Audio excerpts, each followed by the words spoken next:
గురుగారు, అలాగే ఈ వారం కర్కాటక రాశి వారికి ఎలా ఉందంటారు? కర్కాటక రాశి వారికి 3 గ్రహాలు చక్కగా సహకరిస్తున్నాయి. ఏకాదశంలో చంద్రగురులు, తృతీయంలో కేతువు. మంచి జరుగుతుంది. సకాలంలో మీ కర్తవ్యాలను మీరు పూర్తి చేసే అవకాశం కలుగుతుంది. ఆశించిన ఫలితాలు రావాలంటే ఏకాగ్రతను పెంచండి. సత్యనిష్టతో పనిచేయడం ద్వారా మేలు జరుగుతుంది.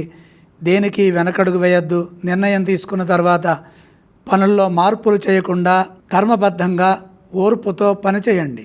మీ విశ్వాసం మిమ్మల్ని ముందుకు నడిపిస్తుంది. ముఖ్య కార్యాల్లో వాయిదాలు లేకుండా, బద్ధకం వహించకుండా ఎప్పటి పనులప్పుడే పూర్తి చేసుకోవాలి. అధికారులతో ప్రసన్నంగా మాట్లాడండి.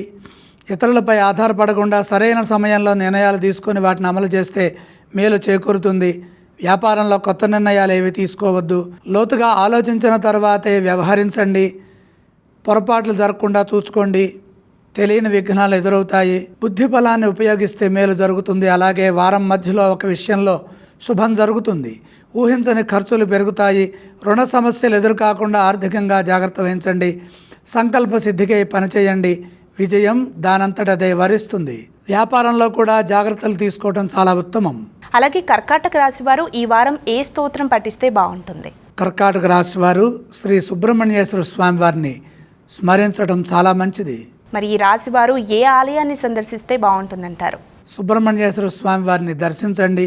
కర్కాటక రాశి వారు ఏవేవి దానం చేస్తే బాగుంటుంది? జన్మ కుజయోగము అనుకూలించదు కాబట్టి కందులు కొద్దిగా దానం చేయండి.